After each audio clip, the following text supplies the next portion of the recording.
कि पहले वाजपेयी और आडवाणी जी थे, तो वाजपेयी जी को एक सॉफ्ट हिंदुत्व का मास्कॉट माना जाता था और आडवाणी जी को हार्डलाइनर माना जाता था। आडवाणी जी और मोदी जी की तुलना करेंगे तो जो लोग जो आडवाणी जी को हार्डलाइनर मानते थे, वो आज उनको सॉफ्ट मानेंगे मोदी जी के मुकाबले। तो एक समय ऐसा आएगा 10 साल के बाद, जैसा आडवाणी जी के साथ हुआ है, वैसा ही 10 साल के बाद, 15 साल के बाद एक ऐसा समय आएगा कि भाजपा की लीडरशिप ऐसे किसी हार्डलाइनर व्यक्ति के पास रहेगी, जिसके सामने मोदी जी का हिंदुत्व जो है, वो सॉफ्ट दिखेगा। बिहार बदलाव यात्रा सीमांचल आई है। जब सीमांचल आई है तो यहाँ के लोगों को हम नहीं भूल सकते हैं। ज़्यादातर लोग यहाँ पे माइनॉरिटी रहते हैं, तो उनसे क्या अपील करेंगे आप? कल एक बयान खबरों में है, आपने कहा कि 10 साल बाद लोग ये कहेंगे कि योगी अच्छे नहीं है, मोदी ही अच्छे थे। इसका क्या तात्पर्य? नहीं, नहीं। पहली बात तो मैं कोई सीमांचल पहली बार नहीं आया हूँ, सीमांचल कई बार आ चुके हैं हम लोग। जिस बयान का आप हवाला दे रहे हैं, उसमें मैंने ये समझाने की कोशिश की है कि जो भाजपा की लीडरशिप है, उसका एवोल्यूशन कैसे होता है, कैसे हो रहा है। कि पहले वाजपेयी और आडवाणी जी थे, तो वाजपेयी जी को एक सॉफ्ट हिंदुत्व का मास्कॉट माना जाता था और आडवाणी जी को हार्डलाइनर माना जाता था। आज के तारीख में अगर आडवाणी जी और मोदी जी की तुलना करेंगे, तो जो लोग जो आडवाणी जी को हार्डलाइनर मानते थे, वो आज उनको सॉफ्ट मानेंगे मोदी जी के मुकाबले। तो मैंने ये बताया कि आने वाले समय में व्यक्ति कोई भी हो, लेकिन जो भाजपा की लीडरशिप की ट्रेजेक्टरी है, वो क्रमशः और हार्डलाइनर की होती जाएगी। तो एक समय ऐसा आएगा 10 साल के बाद, जैसा आडवाणी जी के साथ हुआ है, वैसा ही 10 साल के बाद, 15 साल के बाद एक ऐसा समय आएगा कि भाजपा की लीडरशिप ऐसे किसी हार्डलाइनर व्यक्ति के पास रहेगी, जिसके सामने मोदी जी का हिंदुत्व जो है, वो सॉफ्ट दिखेगा। ये बात मैंने कही है। लोग ये कह रहे हैं कि आप योगी जी को रैडिकल कह रहे हैं, कट्टर। नहीं, नहीं, मैंने व्यक्ति का तो कोई बात ही नहीं करी है। ये सवाल कोई आज थोड़ी ना पूछा गया, हमसे 5 साल से पूछा जाता है कि भाजपा का आगे लीडर कौन होगा। तो मैं हमेशा कहता हूँ कि कौन व्यक्ति होगा ये पता नहीं है, लेकिन जो भी होगा वो आज के लीडरशिप से ज़्यादा हार्डलाइनर होगा। चुनाव में कुछ ही महीने बाकी हैं, क्या कुछ आप देख रहे हैं कितना बदलाव जो यात्रा आपका है? क्या बिल्कुल, पिछले कई महीनों से मैं जो बात कह रहा हूँ, जो हम लोग देख रहे हैं ज़मीन पर, बिहार में बदलाव निश्चित है, उसको कोई रोक नहीं सकता है। 60% से ज़्यादा लोग, चाहे वो किसी जाति के हों, धर्म के हों, वर्ग के हों, किसी दल के समर्थक हों, बदलाव हर व्यक्ति चाहता है, लालू नीति से छुटकारा चाहता है। 30-35 साल से जो व्यवस्था चली आ रही है, लोग उससे आगे बढ़कर एक ऐसी व्यवस्था चाहते हैं जिसमें जाति, धर्म, नाली, गली, 5 किलो अनाज से ऊपर उठकर यहाँ बिहार में भी शिक्षा, रोजगार की बात हो, पलायन रोकने की बात हो, तो वो स्पष्ट है।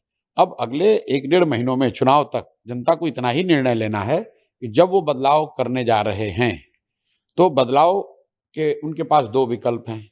या तो 15-18 साल यहाँ पर शासन करने वाली कट्टा और जंगल राज वाली पार्टी राजद को वापस से मौका दें, या बिहार के 1 करोड़ लोगों ने मिलकर जो नई व्यवस्था बनाई है, जनसुराज, उस पर दांव लगाएं। इन दोनों में से जनता जिसको चुनेगी, वो जनता का वही मत आपको दिखेगा, लेकिन बदलाव निश्चित है। नीतीश कुमार का जाना तय है। एक और यात्रा निकल रही है बिहार में, वोट अधिकार यात्रा। राहुल गांधी कल दिल्ली जाकर कहते हैं कि बिहार में चिंगारी उठी है। बिहार का 4 साल का बच्चा कह रहा है वोट छोड़, गद्दी छोड़। देखिए, ऐसा है, हर व्यक्ति को लोकतंत्र में अपने तरीके से जनता के बीच अपनी बात कहने का अधिकार है। राहुल गांधी को, कांग्रेस को, दूसरों को भी है। जैसे हम लोग अपनी ओर से प्रयास कर रहे हैं, वो भी प्रयास कर रहे हैं।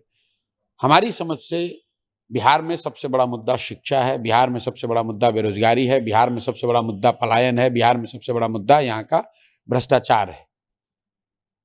कांग्रेस को या दूसरे राजद को अगर ऐसा लगता है कि वोट अधिकार या SIR ही सबसे बड़ा मुद्दा है, तो ये उनका लोकतांत्रिक अधिकार है।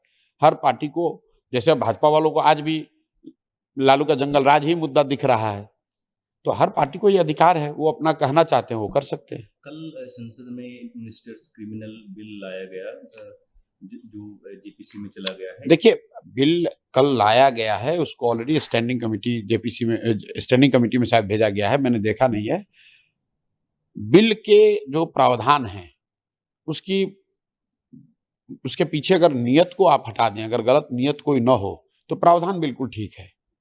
क्योंकि मैं ऐसा मानता हूं कि अगर आप संवैधानिक पोस्ट पर हैं और आप पर कोई ऐसा आरोप लग जाए जिसमें कि आपको अरेस्ट करके महीने 2 महीने 4 महीने जेल में रखा जा रहा है, तो जेल में रह के तो आप सत्ता में रह नहीं सकते हैं, जेल में रह के तो आप राज्य चला नहीं सकते, अपने पद का निर्वहन नहीं कर सकते हैं।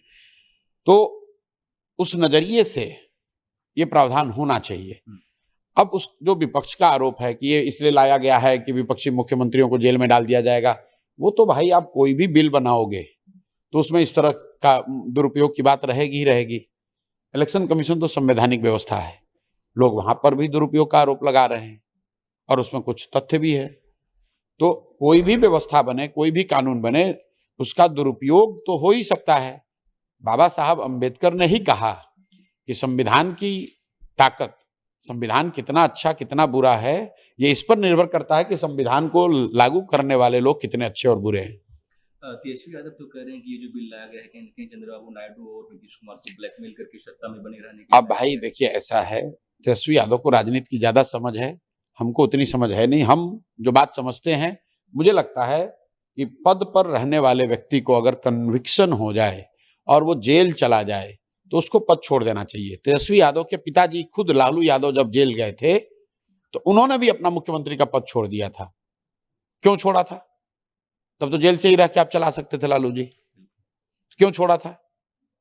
तो समय के अनुसार आप अपना स्टैंड बदल नहीं सकते हैं बिना किसी वजह के। मेरी अपनी समझ है कि बिल के प्रावधान में कुछ गलती नहीं है, उसके नियत पर लोग सवाल उठा रहे हैं कि कल होकर सत्ताधारी दल इसका मिसयूज कर सकती है। तो अभी बिल तो बना नहीं है, बिल स्टैंडिंग कमेटी में गया है, उसमें जो सेफगार्ड्स बनाए जाने चाहिए वो सेफगार्ड बना दिए जाए।